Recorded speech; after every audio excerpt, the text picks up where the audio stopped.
Čau, zdravím vás z potápěcké akce Zlomu. Právě jsme dodělali ponor a jdem si dát něco dobrýho k jídlu.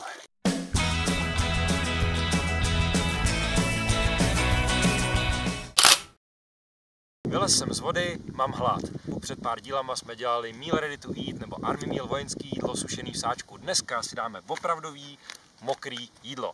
Mám tady testovací sadu od Expressmenu a podíváme se, co bude dneska dobrýho. Takže začneme nějakým snídaňovým menu, třeba rýžová kaše s rozinkami. Potom budeme pokračovat brambory ve slaném nálevu, i vegetariáni si přijdou na svý. Polívka, ruský boršč, Zapij to pivem! Mám tu krutí maso, děkuji za pivo. Lukáši, pozvu tě na krutí maso a tebe pozvu na guláš Petra Voka. Jo, jsem to vyhrála. A víš co super? Je to bez lepku a nemusíš to vařit, ty uvařím to já. Jo, to se mi líbí hodně. Tak už jste si všimli, jsem tu na potápěcké akci a nejsem tu sám, takže se rozdělím o jídlo, abyste ty názory slyšeli trošku objektivnější, nejenom z jednoho úhlu pohledu, jestli jim to chutná, co si o to myslí a kdyby se takové jídlo hodilo na cesty. Takže jdeme vařit. Boršč.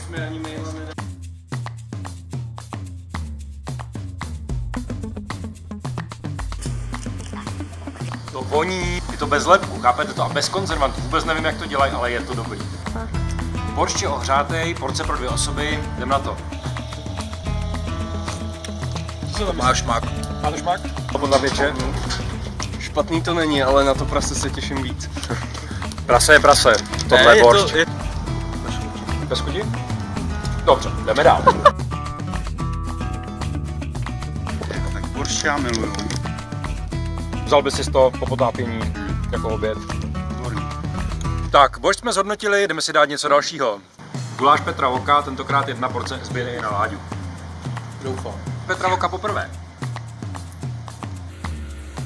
A mě to je trošku slanější, ale jinak mi to chutná. Co na to ty, Láďu? Můžeš si vzít víc než 2 lžičky. Je to špatný. Pošlem to i další, nebo to sníš celý? Guláš Petra Voka, bohužel maso ti Vláďa už sněd, takže jenom sosí. Jaký mi to chutná? Dá se na tom přežít. Říkáš? Hele, v vodě takhle. Takže krutej pták neboli krutí maso. Jsem na to zvědavej, opravdu maso. I to je zatím za mě nejlepší good protein for you. Šťavnatý. Za mě tohle zatím nejlepší. To je dobrý. Chutná mi to, jako se dělalo krutí maso z vejci. Jsme to měli na vojně. Jsi s tím OK? Maso, je to samý maso, je to dobrý. To se mi líbí. Za mě tohle to jako zatím Tak si to jdeme shrnout. Dovařili jsme, dojedli jsme. Pozitiva, negativa. Pozitiva, je to plnohodnotný, mokrý jídlo za skvělou cenu. Negativa, má trošku větší váhu.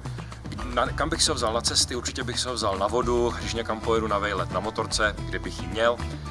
Kam bych se ho určitě nevzal bych se ho do hor, kde potřebuji nějakou vyšší výživovou hodnotu a co nejméně věcí v baťohu. No, tak, zbytek najdete v článku pod videem, budu rád, když mi napíšete vaše komentáře, co jste vy vyzkoušeli, co vám chutnalo, případně jak vám chutnalo Expressmenu. A uvidíme se v dalším dílu. Sledujte nás na Facebooku, na YouTube, na Instagramu, prostě všude, kde jsme online a těším se na vás příště. Ahoj.